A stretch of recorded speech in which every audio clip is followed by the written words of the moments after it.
¿Qué sucede cuando las mentes más perturbadas están encerradas en los lugares más oscuros?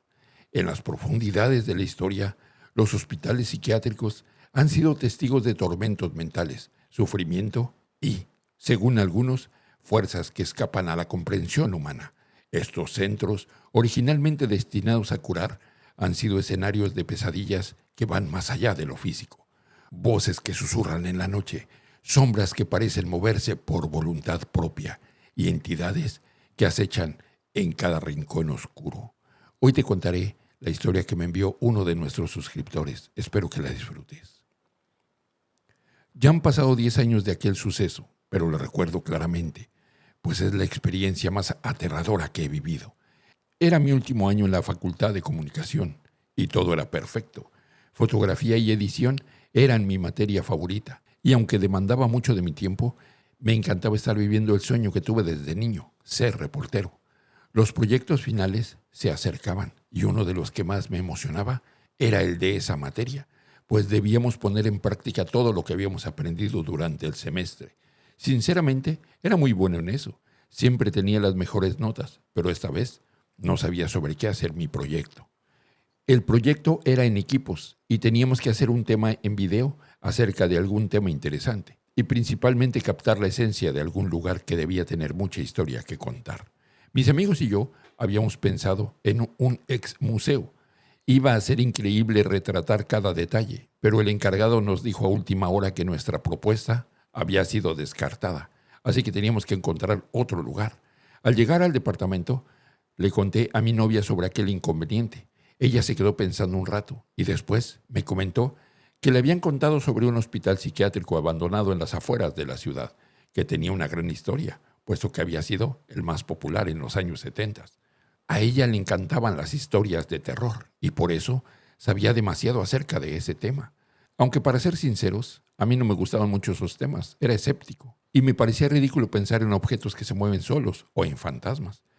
Pero la idea no sonaba tan mal, pues podíamos hacer un reportaje sobre lo acontecido ahí y grabar todo el lugar por la noche. Seríamos la sensación, pues dudaba que alguien más hiciera algo así. Hice la propuesta a mis amigos y ellos aceptaron, pero de nuevo debíamos pedir permiso. Mi novia me pidió ir con nosotros, ya que le emocionaba mucho conocer el lugar. Acepté con gusto e incluso le dije que podía estar en la grabación con nosotros, si es que aceptaban darnos los permisos, y así vivir la experiencia junto conmigo. Decidimos ir al día siguiente saliendo de la universidad. Íbamos mis 3 amigos, Pedro, Juan y Jorge, mi novia Raquel y yo. Nos llevó algo de tiempo llegar hasta ahí y en el camino íbamos planeando qué decir para que nos dieran el permiso. Incluso llevábamos un oficio de la escuela para que fuera más fácil. Después de una larga hora de camino, llegamos y la verdad nos sorprendió cuando vimos lo grande que era el lugar. Yo no creía en nada de vibras, pero si pudiera describir la vibra de ese lugar, diría que era pesada y aterradora. El hospital era enorme. La pintura, que alguna vez fue blanca, estaba desgastada y ahora era amarilla. Eran 3 pisos y la puerta de entrada era gigante. Estaba grafiteada, seguramente por la gente que se metía y vandalizaba por la noche. Realmente daba un aspecto espeluznante. El guardia nos recibió con desconfianza, pero después de contarle el proyecto, se portó muy amable. Aceptó que entráramos y grabáramos, siempre y cuando no hiciéramos ningún daño a la propiedad. Además nos dijo que él no se hacía responsable de cualquier acontecimiento extraño, porque en aquel lugar pasaban cosas muy raras. Nos empezó a dar un recorrido y nos contó acerca del lugar. Cuando entramos a la planta baja, pude sentir cómo la piel se me puso chinita, pues había una vibra muy pesada. Y aunque era de día, se veía muy oscuro dentro, demasiado tétrico, incluso para mí. Las paredes estaban pintadas de blanco, pero se notaban manchas de lo que parecía ser sangre.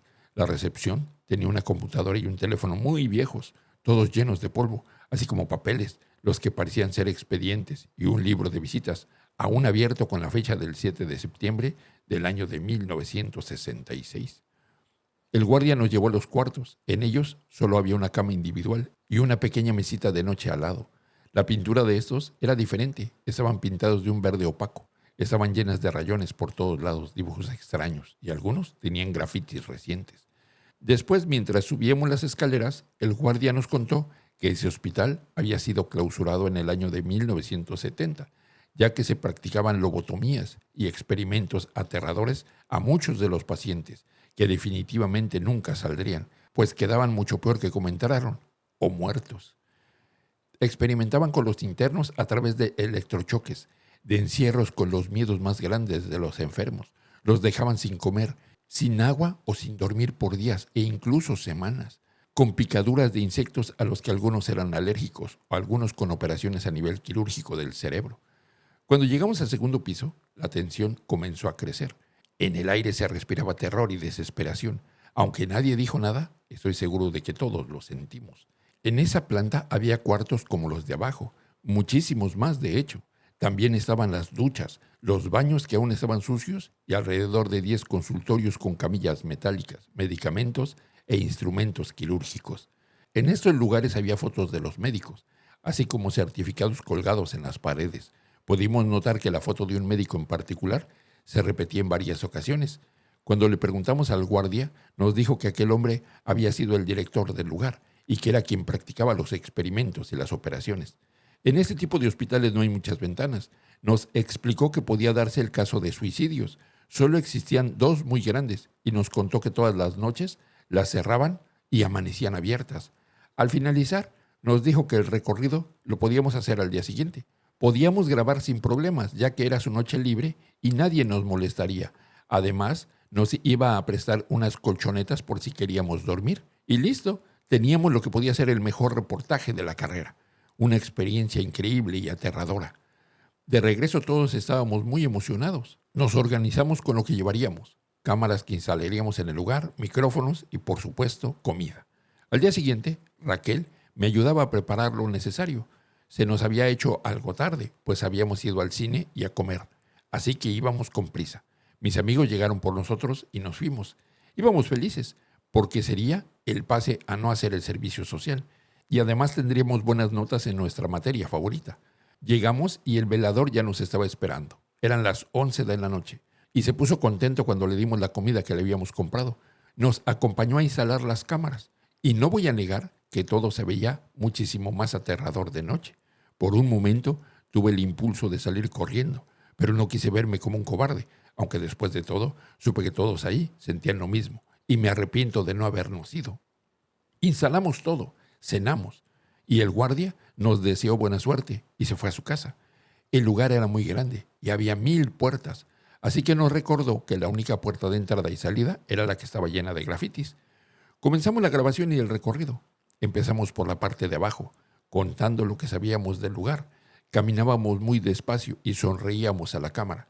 Todo iba normal hasta que llegamos al piso de arriba y pude sentir la pesadez en el aire, pues a pesar de que teníamos las linternas, la oscuridad parecía consumir la luz cada vez más.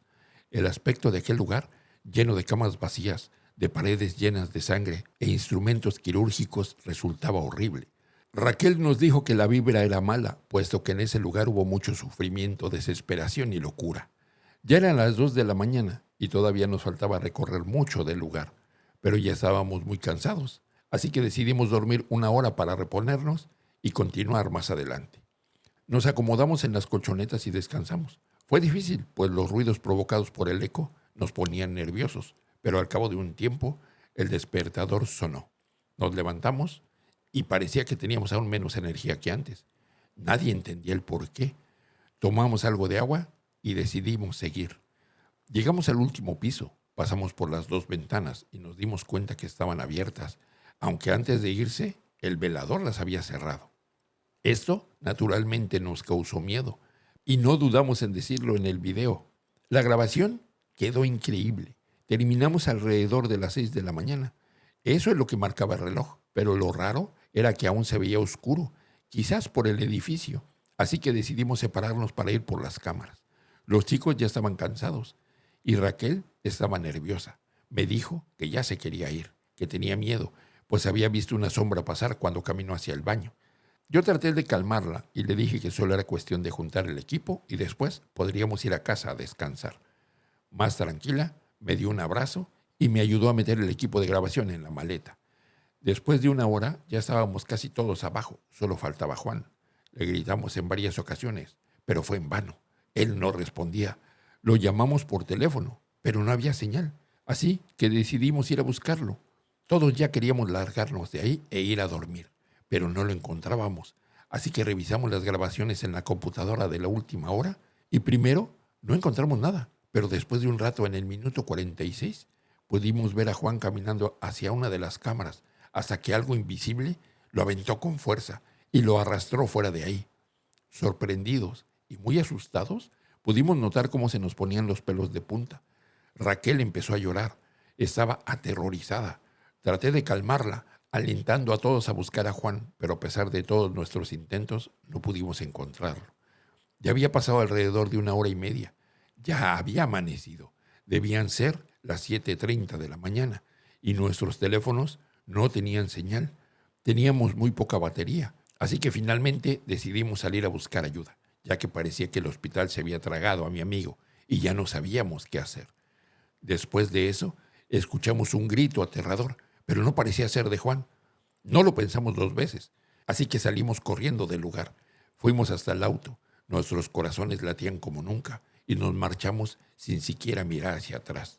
Después de ese horrible acontecimiento, algo cambió en nosotros, pues nos culpamos mucho de lo que pudo haberle pasado a Juan. Hasta la fecha nadie nos cree lo que sucedió aquella noche y la grabación que teníamos extrañamente se perdió. La policía ya abrió una investigación sobre la desaparición de Juan y los principales sospechosos somos nosotros. Qué interesante historia. Los hospitales. Wow, eso sí que da miedo. Por lo menos a mí no me gustan ni de día ni de noche, ni operativos ni abandonados. Pero ¿tú qué opinas? Déjamelo saber en la caja de comentarios. Y si tienes una historia que contar, nos la puedes enviar al correo que estará apareciendo aquí en pantalla. Muchas gracias. Hasta la próxima.